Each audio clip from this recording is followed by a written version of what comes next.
तो हमारा आज का सीधा सवाल यही है कि आम विधायकों की सैलरी आखिर खास क्यों 2,35,000 रुपए महीने की सैलरी हो जाएगी अगर दिल्ली विधानसभा ने यह जो फैसला लिया है उसके बाद दिल्ली में आम आदमी पार्टी के विधायकों की, दिल्ली के विधायकों की। आनंद साहू साहब हमारे साथ इस वक्त मौजूद हैं, चर्चा में थोड़ी देर से जुड़े हैं। आनंद जी, आपसे जानना चाहेंगे, थोड़ी देर पहले हमने केजरीवाल को सुनाया, अपने दर्शकों को सीधे तौर पर वो जस्टिफाई कर रहे हैं इस फैसले को, लेकिन एक बड़ा अहम रीजन उनकी तरफ से यह बताया जा रहा है कि भाई सैलरी ज्यादा होगी तो लोग हमारे जो हैं वो भ्रष्टाचार नहीं करेंगे, सिर्फ समाज सेवा के काम करेंगे। इस तर्क को कैसे देखते हैं आप? नहीं, पहले तो मुझे एक हंसी भी आ रही है हाँ, कि जो व्यक्ति दलदल में फंसते जा रहा है वो कह रहे कि नहीं ये दलदल ठीक है और भी लोग दलदल में आए। मतलब वो एक पे एक गलतियां करते जा रहे हैं और उनको लग रहा है कि जनता जो है यहाँ हमें सब देख रही है, लेकिन हम जो कर रहे हैं वो सब सही है और कोई भी पार्टी का नेता कोई बोले उसको उठा के विधानसभा पे से बाहर फेंक दो। भारतीय जनता पार्टी के नेताओं को सस्पेंड कर देते हैं, जब हम आवाज उठाते हैं तो उनको बाहर कर दिया जाता है। ये देखिए ज्यादा दिन चलने वाला नहीं है। लोकतंत्र में ये सारा चीज, ये जितना भी ड्रामा है, ये झूठ है, फरेब है, ये सब देख रहे हैं लोग और इनको ये एक समय आएगा। वो तो सीधा तर्क दे रहे हैं ना, वो तो सीधा तर्क दे रहे हैं कि भाई दूसरी पार्टी के लोग चाहे कांग्रेस के हो, बीजेपी के हो, वो भ्रष्टाचार से भी काम चला लेते हैं। नहीं, देखिए एक चीज, अब देखिए जन लोकपाल बिल का, लेकिन आम आदमी पार्टी के जो विधायक हैं वो सिर्फ समाज सेवा करते हैं, इसलिए उनको ज्यादा सैलरी चाहिए ताकि घर का खर्चा ठीक तरीके से चल जाए। आप लोग तो और तरीके से भी पैसे कमा लेते हैं। अगर उनके लोग, अगर जितने विधायक हैं अगर वो बिल्कुल साफ सुथरे थे तो ये जेल क्यों गए, लोग सस्पेंड क्यों हो रहे हैं? हाँ। इतने सारे उनके ऊपर आरोप क्यों लग रहे हैं? लोग दौड़ा दौड़ा के मारने के लिए क्यों उनको ढूंढ रहे हैं? उनके विधायक पब्लिकली आ नहीं पा रहे हैं, बहुत सारे विधायक जो हैं वो क्यों ऐसा हो रहा है? अगर ये पाक साहब हरिश्चंद्र के कुल खानदान के लोग हैं तो इस प्रकार का क्यों हो रहा है उनके साथ? मुझे एक सवाल है और, केजरीवाल साहब आपको जो मत मिला था, अगर आप सचमुच में काम करते और सेवा भाव है तो सैलरी किस लिए चाहिए? आपको गाड़ी सरकार से मिल रही है, ऑफिस सरकार से, बिजली पानी सरकार से, तमाम सुविधा सरकार से, तो वेतन किस लिए चाहिए आपको? प्रधानमंत्री जी को आप कह रहे हैं कि आप 8-10 लाख रुपया ले लें, ये क्या है? बचपना है आपकी?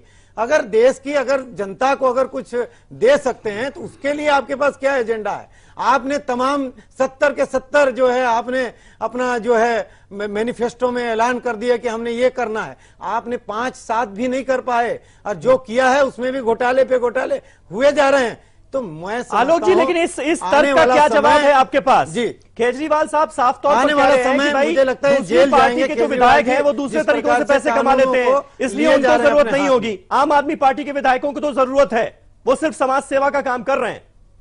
मैं समझता हूं ये तर्क न दे के कुतर्क है और कहीं ना कहीं इमेच्योर स्टेटमेंट है। आप तमाम जितने विधायक हैं, जितने एमपीज हैं, आप सबको किसी तरह किसी रूप में करप्ट साबित कर रहे हैं। ये पुरानी आपका प्रचलन रहा है। आप अपने यहां पर जो लोकपाल लेकर आए हैं उसमें आप देखिए क्या हालत है। लोकायुक्त कार्यालय में 500 से ज्यादा एप्लीकेशन पेंडिंग है, 50 से ज्यादा केसेस आपके विधायकों पर लद गए हैं। आपका आधा कैबिनेट भ्रष्टाचार के नाम पर बाहर चला गया है। आपके अपने जो मंत्री हैं उनको आप स्वयं कहते हैं कि साहब ये बिल्डर से, माफिया से गठबंधन में थे इसलिए हमने इनको बाहर कर दिया है। आप आरोप दूसरों पर लगा रहे हैं। आप न्यायालय में माफी मांगते घूमते हैं कि साहब हमसे गलती हो गई। वीपी हाउस में आप लिस्ट लेके बैठ जाते हैं, ये भ्रष्ट, वो भ्रष्ट, ऐसा भ्रष्ट, वैसा भ्रष्ट। आप 526 करोड़ रुपए का अपना प्रचार नहीं, लेकिन आलोक जी, क्या विधायकों का भ्रष्टाचार कम होगा अगर उनकी सैलरी बढ़ जाएगी तो? आपको लगता है ऐसा? देखिए, मैं समझता हूं कि भ्रष्टाचार को कम करने के तमाम और रास्ते हैं। राइट टू इंफॉर्मेशन, सूचना का जो अधिकार आया था, ऐसे का अधिकार आप देंगे जनता के हाथ में, तब उन चीजों से भ्रष्टाचार कम होगा। आप सिस्टम को सिंप्लीफाई करेंगे, सिस्टम को सरल बनाएंगे, तब भ्रष्टाचार कम होगा। आप विधायकों की तनख्वाह इसलिए बढ़ा रहे हैं, क्या इसका मतलब जो 10 महीने से आपने विधायकों की तनख्वाह नहीं बढ़ाई थी तो क्या पिछले 10 महीने तक आपके विधायक जो थे वो भ्रष्ट थे? क्या अजीब अजीब तर्क दे रहे हैं आप। इनमेच्योर्ड है और बचकानी स्टेटमेंट्स हैं। हाँ, रामकृपाल जी, क्या ये बहुमत का नाजायज फायदा है? देखिए, मैं प्रचंड बहुमत हमेशा प्रचंड अहंकार देता है, एक बात है, लेकिन मैं उस बात पे नहीं जाऊंगा। मैं आपको हिंदुस्तान की राजनीति के बड़े दीर्घ 1975-74 में जयप्रकाश जी का आंदोलन शुरू हुआ था जी, और उसके बाद ईमानदारी की बात, उसके बाद जितने भी आंदोलन इस देश में हुए, या तो पृथकतावादी आंदोलन रहे, असम का आंदोलन, या राम मंदिर हुआ, पंजाब का हुआ, अन्ना हजारे, उसके बाद सचमुच का कोई अगर एक आंदोलन परिवर्तन के लिए जो शुरू हुआ था वो 2000 अन्ना हजारे का था। अन्ना आंदोलन। हमें जेपी से ज्यादा उम्मीदें थी इस बार का, लेकिन आज जो उसकी परिणति है, अभी आम आदमी पार्टी के एक ने कहा कि ये अभूतपूर्व कदम है, मैं भी मानता हूं अभूतपूर्व है, और केजरीवाल को सुन करके ये लगा कि इस देश में जो 2.5 लाख रुपए महीने नहीं पा रहा है वो भ्रष्टाचार के लिए नहीं, एक मिनट, 125 करोड़ की आबादी है उस देश में, जो नहीं पा रहा है या तो वो मजबूर है या करप्ट है, यही हुआ ना। या तो इस देश में अगर आप देख लें कि 2.5 लाख महीने पाने वाला यानी 12 महीने का मतलब हो गया 25 लाख रुपए करीब जी। क्यों साहब, 25 लाख रुपए, 25 लाख रुपए सालाना की जिसकी इनकम है उतने कितने % लोग इस देश में हैं। ये कोई क्राइटेरिया नहीं है कि जिसको इतना पैसा नहीं मिलता वो या तो मजबूर होगा या करप्ट होगा। ये, और जैसा उन्होंने कहा कि मोदी जी भी 10 लाख ले लें, मैंने बहुत पहले ही आपसे ये बात कही थी कि ये ऐसा बक्सा खुल रहे हैं कि दूसरे लोगों के लिए भी एक लॉजिक मिलेगा कि देखिए भाई, दिल्ली के विधायक अगर इतना पाते हैं तो पूरे देश में सब कुछ होगा। बिल्कुल बिल्कुल। साबिर अली साहब भी हमारे साथ जुड़ गए हैं, बीजेपी के वरिष्ठ नेता। साबिर अली साहब, स्वागत है आपका। सीधा सवाल में आपसे जानना चाहेंगे, केजरीवाल लगातार इस बात को जायज ठहरा रहे हैं कि भाई जो 400% का इजाफा किया गया है विधायकों की सैलरी में वो बहुत जरूरी था, नहीं तो भ्रष्टाचार से दूसरी पार्टी के विधायक कमा लेते हैं लेकिन हमारी पार्टी के विधायक नहीं कमाते। आप इस फैसले को कितना जायज ठहराते हैं और क्या आपको लगता है कि इससे वाकई भ्रष्टाचार कम होगा? हम अपने नेताओं को उनकी सैलरी बढ़ाकर भ्रष्टाचार करने से रोक सकते हैं क्या? नहीं, देखिए, ऐसा है कि सैलरी बढ़ाकर और ये तथ्यों को रखना ये जायज नहीं है।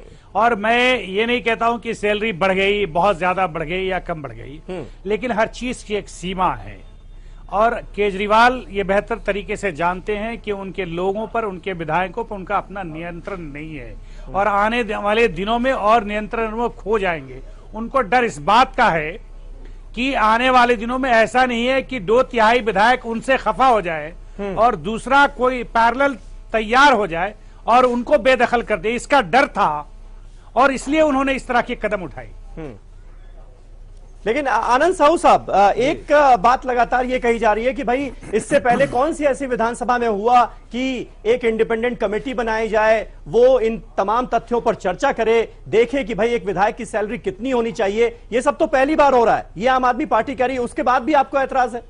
नहीं, देखिए, ऐसा है, केजरीवाल जी को अपना जो एजेंडा होता है, हाँ, वो सबसे सही और संवैधानिक होता है। तो हर और पार्टी दुनिया भर के नहीं, हर पार्टी, आप देखिए पार्लियामेंट्री जो पार्टी है उसमें सर्वदलीय कमेटियां जो है सर्वदलीय होती है और सभी दल के जो लोग हैं उनको बैठा करके पूछा जाता है कि सांसदों का वेतन कितना होना चाहिए, MP लेड कितना होना चाहिए, सारे विषयों पर सर्वदलीय होती है। अब यहाँ तो एक दलीय है, आम आदमी पार्टी है, केजरीवाल अकेला पार्टी है। अब 4 लोग थे, वो भी उसमें से अब अकेले हो गए हैं। वो सिसोदिया जी यस मैन है उनके, तो निश्चित रूप से इसका दूरगामी परिणाम जनता जनार्दन जो है निश्चित रूप से जवाब देगी। अब देखिए, लालू यादव जी एक टाइम में ऐसे ही ड्रामा करते थे और ड्रामा करके वो बहुत ऊंचाई में गए और निश्चित रूप से उसका एक ऐसा समय आया कि बहुत सारे जो है उन्होंने भ्रष्टाचार जो है किया। चलिए, उस पर और वही इन्होंने भी ये शुरू कर दिया है कि अब वो जेल जाने का तैयारी कर रहे हैं। स्टैंड क्या है इसको लेकर थोड़ा कंफ्यूजन है।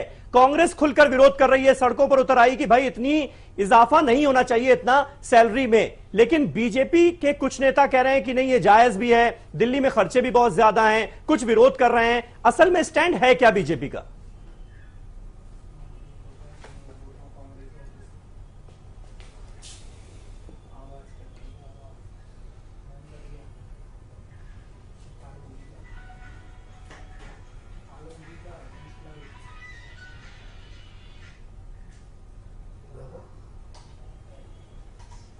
चलिए, लग रहा है साबिर साहब तक हमारी आवाज नहीं पहुंच पा रही। आनंद जी। जी जी, देखिए, हमारे पार्टी के किसी भी नेता ने आधिकारिक रूप से ये नहीं कहा कि ये 4 गुना 5 गुना कर दीजिए। अगर करना भी था तो ठीक है, अगर ये 50,000 है तो 1 लाख करिए, उससे ज्यादा आप एकदम से आप 4-5 गुना अधिक करना, यानी कि आप मनमानी जो चाहे वो कर दें। ये जनता के लिए देखिए कहीं ना कहीं ये एक सामने से जवाब अगर पूछे कोई भी है, पढ़ा लिखा हो या अनपढ़ भी, तो वो उनको क्या जवाब देंगे कि आप अपने लिए तो ये सब कर रहे हैं, जनता के लिए आप क्या कर रहे हैं? जनता चाहती थी कि आप हर एक घर में पानी जो है फ्री दें, अभी पानी का लाइन ही नहीं है तो आप फ्री देंगे क्या?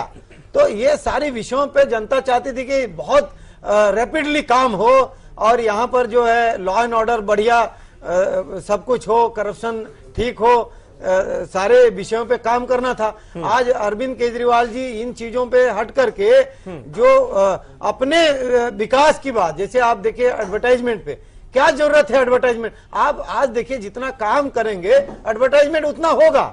आप देखिए प्रधानमंत्री जी का एक छोटा सा जनता के फायदे विनती करता हूं, एक छोटा सा बात रखना चाहूंगा।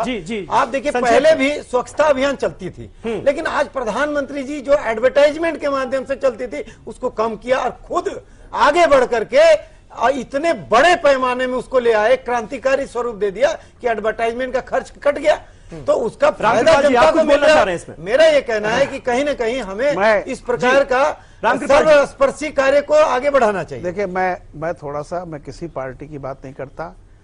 एक मैं बता दूं कि मैं अभियुक्त भी नहीं कहूंगा, लेकिन इस तरह के लोगों का एक संयुक्त परिवार है, ज्वाइंट फैमिली है। इसमें आपको याद होगा कि पार्लियामेंट की हमारी कैंटीन में 3 रुपए और 4 रुपए में मसाला डोसा मिलता है। रिक्शे वाला अगर वही दोपहर का खाना खाना ठेले पर भी जाएगा तो भी उस बेचारे को 20 या 30 रुपए कम से कम खर्च करने पड़ते हैं। इस पे बात उठी थी और बाकायदा चर्चा हुई थी कि भाई क्यों ऐसा है। जिस बीजेपी की बात आप कर रहे हैं, आज मोदी जी सत्ता में हैं, क्या हुआ उस पर? जब अपनी सुविधाओं पर बात आती है, मैं बता रहा हूँ, कर्मचारी है वो खाना खाते हैं वहाँ पर, इसलिए उस पर सवाल मत उठाइए। बढ़े है, डबल हो गया है वो। ये तर्क दिया जाता है। 10 रुपए में अगर आप किसी को मसाला डोसा इस देश के आम आदमी को खिला दीजिए, प्रधानमंत्री जी ने मैं ये नहीं कह रहा हूँ या घटाया, ये पहले से ये चला आ रहा है और इसको निश्चित रूप से बढ़ना चाहिए, पहले से कम होना चाहिए। लेकिन यहाँ एक चीज और मैं देखना बताना चाहूंगा। साहू जी, एक मिनट में पूरी बात कर लूं। आज देखिए एक्स एमपी हैं, पहली बात तो ये बताओ, उनके पास घर नहीं है, गाड़ी नहीं है, मकान नहीं है, तो ऐसे संख्या ज्यादा है। अगर आप कंपेयर करेंगे तो मैं भी 20 साल से पार्लियामेंट जाता हूँ। सुन लेते रामकृपाल जी को, सुन लेते। आप कृपया मेरी बात तो सुनाएं। इतने तो सहिष्णु हो आप लोग। नहीं, मैं बता रहा हूँ, सम्मान करते। मेरा ये कहना है कि देखिए ये जो तर्क देती है पॉलिटिकल पार्टीज ना, कि पहले से चला आ रहा है, अगर पहले से जो चलती हो व्यवस्थाएं ठीक होती तो जनता आपको क्यों चुनती? इसलिए देखिए कभी भी ये मत कहिए, हमेशा आज के वर्तमान को समीक्षा की जाती है कि आज आप पहले से कितना डिफरेंट हैं। क्या कोई कंसेंसस बनाने की स्थिति है इसमें? मैं भी ये मानता हूं कि ये आपने नहीं शुरू किया है, लेकिन अगर कहीं कोई चीज आपको लगता है, देखिए बात गलत सही की नहीं है, रामकृपाल साहब एग्री करता हूं, बहुत अच्छा बात कही आपने। एक मिनट, फूड कमेटी के चेयरमैन है मिस्टर जितेंद्र रेड्डी जी से जाके कहूंगा अच्छी बात है। हमारे रामकृपाल जी का कहना है, सुझाव है, इसको रिव्यू करिए और ये जो डोसा इडली सांभर बड़ा जो देते हैं सस्ते में, उसको आप महंगा करिए, क्योंकि जनता को अच्छा नहीं लगता है, मिलती है। और इसीलिए निश्चित रूप से मैं आपके साथ एग्री करता हूँ, मैं उनसे मिलते रहता हूँ। मैं कहूंगा कि इसको आप बढ़ाइए, अगर 5 रुपए है तो 10 करिए, 15 करिए, कम से कम इतना तो हो कि आपके आने के बाद क्वालिटी ठीक हो और रेट भी बढ़े। जो सब्सिडी आप दे रहे हैं वो गरीबों को दीजिए, जहां जरूरत है वहां दीजिए। साबिर अली साहब, मेरा आपसे सवाल यह था कि आप तक आवाज पहुंची नहीं, मेरा आपसे सवाल यह था कि बीजेपी का स्टैंड है क्या इस पूरे मसले को लेकर? क्योंकि जितना मुखर विरोध हमें कांग्रेस का नजर आ रहा है, उतना बीजेपी का नहीं दिख रहा है। बीजेपी नहीं उतरी है सड़कों पर, कहीं विरोध नहीं किया गया है। चाहते क्या है आप? नहीं, ऐसा है, मैं कि कोई भी जो चर्चा हुई मैं उसको सुन नहीं पाया और आपकी आवाज टेक्निकल जी कुछ तकनीकी दिक्कत मैं सुन नहीं पा रहा हूँ जी, मैं सुन नहीं पा रहा हूँ। आपके अगर सवाल दोबारा कह दें तो मेरे लिए बेहतर होगा। साबिर अली साहब, मेरा सवाल यही था आपसे कि जिस कदर मुखर विरोध कांग्रेस का नजर आया है 400% सैलरी बढ़ने के मसले पर, बीजेपी का थोड़ा ढुलमुल रवैया सामने आ रहा है। वेंकैया नायडू कहते हैं कि हाँ भाई, दिल्ली में खर्चे बहुत ज्यादा हैं, विधायकों की सैलरी तो ज्यादा होनी चाहिए। दूसरी तरफ आपकी पार्टी के कुछ नेता विरोध भी कर रहे हैं। स्टैंड है क्या बीजेपी का इस मसले पर? क्या इसे आप एक नजीर मानते हैं? जहां जहां बीजेपी की सरकारें हैं वहां पर विधायकों की सैलरी बढ़ेगी क्या? नहीं, देखिए ऐसा है, ये तो जो भी विधायकों के बनिया वो प्रदेश सरकार की, वहां के मुख्यमंत्री की अपना विशेषाधिकार है कि वो क्या निर्णय लेना चाहते हैं। लेकिन एक बात बिल्कुल साफ है कि आप किस परिप्रेक्ष्य में निर्णय लेना चाहते हैं, आप क्या करना चाहते हैं, आपका दृष्टिकोण क्या है जी, ये बड़ा महत्वपूर्ण है। आपने किस किस तरह से सत्ता में आने के बाद किस किस तरह का निर्णय लिया, और इसके पीछे सिर्फ ये सवाल इस बात का नहीं कि आपने सैलरी, आपने अनाउंसेस बढ़ा दिया, ऑफिसेस की आपने, जो दिल्ली में बहुत जो सफर नहीं करना है उसके बावजूद बाकी दूसरे प्रदेशों में तकरीबन 200-250 किलोमीटर से एमएलए को, विधायक को सफर तय करके आना पड़ता है जी। तो ये परिप्रेक्ष्य क्या है, आपका नियत क्या है? सवाल नियत का है। तो साबिर अली साहब, नियत को देखना है, और वो कह रहे हैं हमारी साफ है, इसीलिए तो हम ये फैसला कर रहे हैं कि जो जरूरतें हैं विधायकों की, जो मंथली खर्चा है वो तो दे दिया जाए ताकि उनका ध्यान ना भटके, सिर्फ समाज सेवा करें वो। इसका मतलब है कि अरविंद केजरीवाल के पास पूरे हिंदुस्तान का सब मापदंड, उन्हीं के पास तराजू मीजान वही लेके बैठे हैं कि किसकी कितनी क्या जरूरत है, वो जब चाहे तौल लें। लेकिन उनके तराजू जो है वो बिल्कुल अलग मेजरमेंट से लिए रहे हैं, जमीन किलो से माप रहे हैं और दूध मीटर से माप रहे हैं। आलोक जी, ये तराजू कहां से आएगा जो ये तोल सके कि भाई इतनी सैलरी हो गई, अब ये भ्रष्टाचार नहीं करेगा? देखिए, मैं समझता हूं कि उन्होंने 400% क्यों बढ़ाया, 800% क्यों नहीं बढ़ा दिया? अगर सैलरी बढ़ाने से भ्रष्टाचार कम होता है तो और ज्यादा कम हो जाता। लेकिन आज मैं पूछना चाहता हूं, जो कर्मचारी हैं उन्होंने क्या कसूर किया है कि आपने केवल विधायकों का तो जो है सैलरी बढ़ा दी, लेकिन जो लोअर रैंक के जो कर्मचारी हैं उनकी सैलरी भी बढ़ा दीजिए। वहां पर भी भ्रष्टाचार कहीं ना कहीं नजर आता है, तो उनका भी बढ़ाइए आप 200, 400, 500%। वहां पर तो आपको कॉर्पोरेशन के जो सफाई कर्मचारी हैं उनकी तनख्वाह देने के लिए पैसे नहीं है जी। आप देखिए कि एडवर्टाइजमेंट के लिए 526 करोड़ है आपके पास, कर्मचारियों की सैलरी देने के लिए नहीं है। विधायकों को आपने प्रधानमंत्री से भी ज्यादा तनख्वाह देने के लिए पैसे आपके पास हैं, लेकिन बाकी कामों के लिए नहीं है आपके पास। मैं समझता हूं बहुत ही इमेच्योर डिसीजन है ये। बेतुके बयान दिए जा रहे हैं कि अगर प्रधानमंत्री की सैलरी कम है तो बढ़ा दीजिए। एक मुख्यमंत्री जो संवैधानिक पद पर चुनकर आए हैं, उनके मुख से इस तरह की भाषा का उपयोग मैं समझता हूं शायद ना कभी चलिए आलोक जी, यहां पर मुख्यमंत्री ने किया होगा ना, अभी आगे हम इस पूरी बहस में आम आदमी पार्टी का पक्ष नहीं रख पा रहे हैं। हालांकि दिलीप पांडे को हमने फोन पर लेने की कोशिश जरूर की थी, उनका पक्ष हमने लिया था, लेकिन बहस में हमारे साथ आम आदमी पार्टी के नेता को भी जुड़ना था। लेकिन दिल्ली विधानसभा का सत्र चल रहा है और सारे नेता इस वक्त वहां मौजूद हैं, इसलिए हम इस बहस को बिना आम आदमी पार्टी के किसी नेता के आगे बढ़ाने के लिए मजबूर हैं।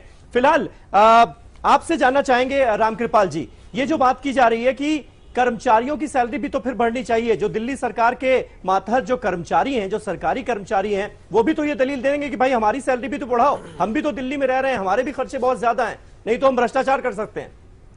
आज मैं लोकसभा की डिबेट सुन रहा था जिसमें तमाम एमपी कह रहे थे कि उत्तर प्रदेश में, बिहार में धान को खरीदने वाला सरकारी मूल्य पर कोई नहीं है।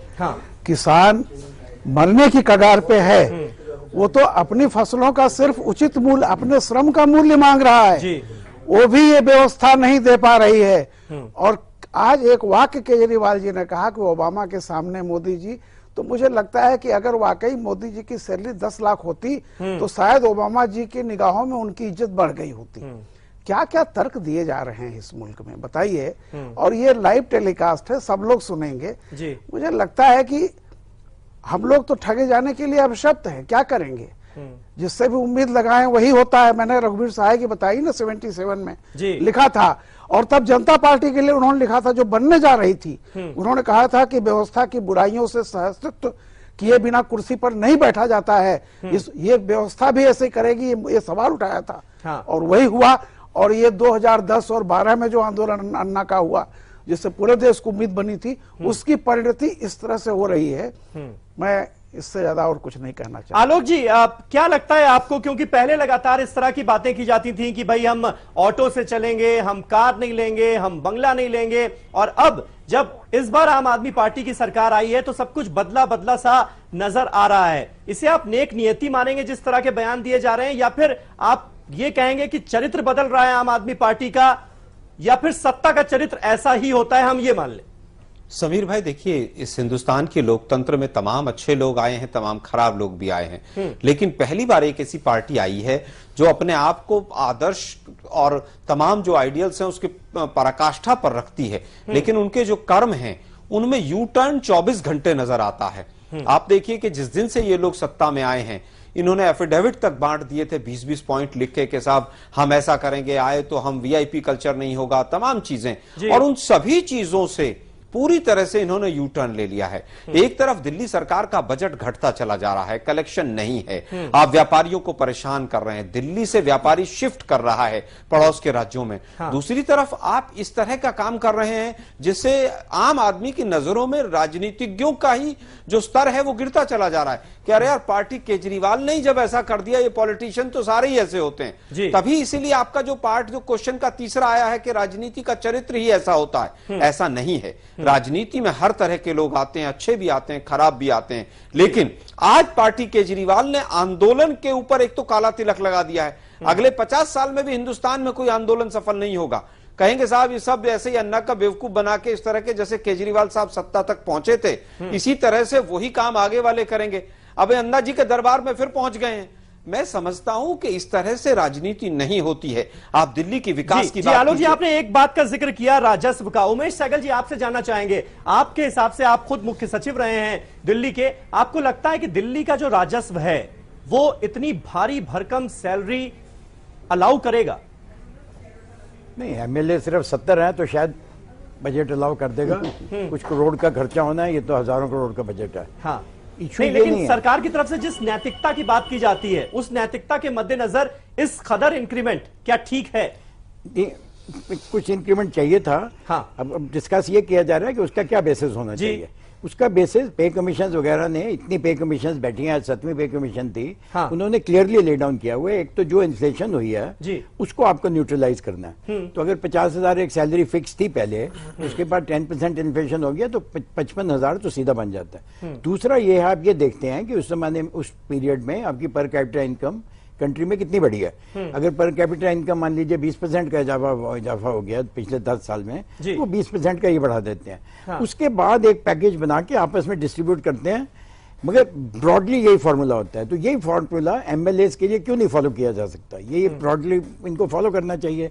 अगर पेट्रोल की कीमत इतनी बढ़ गई है, इनको तो 150 लीटर पेट्रोल मिलता है, अगर 150 लीटर की जगह इनको मान लीजिए 2,500 रुपए दिए जाती हैं, तो आज 150 लीटर पेट्रोल इतने का इतना दे दो। अब कारों की आपने कीमत 4 लाख से 14 लाख कर दिया, कोई लॉजिक होना चाहिए। अब उसमें क्या सब बड़ी कारों में ही चलेंगे? चलिए, वो भी एक लॉजिक है। तो आपका बेसिस ये नहीं है कि मैंने 4 टाइम्स कर देना है। मेरा ये बेसिस नहीं है कि मैंने यूपी के बराबर कर देना है या ओबामा जी के बराबर कर देना है या प्राइम मिनिस्टर से उसको कंपेयर करना है। मेरा ये है कि मेरी ये स्थिति कम से कम जो कंट्री का फायदा हुआ है उसका मुझे भी इसका फायदा होना चाहिए। अगर आप ये समझते थे कि 50,000 कम था तो उस जमाने के जो एमएलए थे इसीलिए भ्रष्ट थे, पहले तो ये आपको एस्टेब्लिश करना पड़ेगा।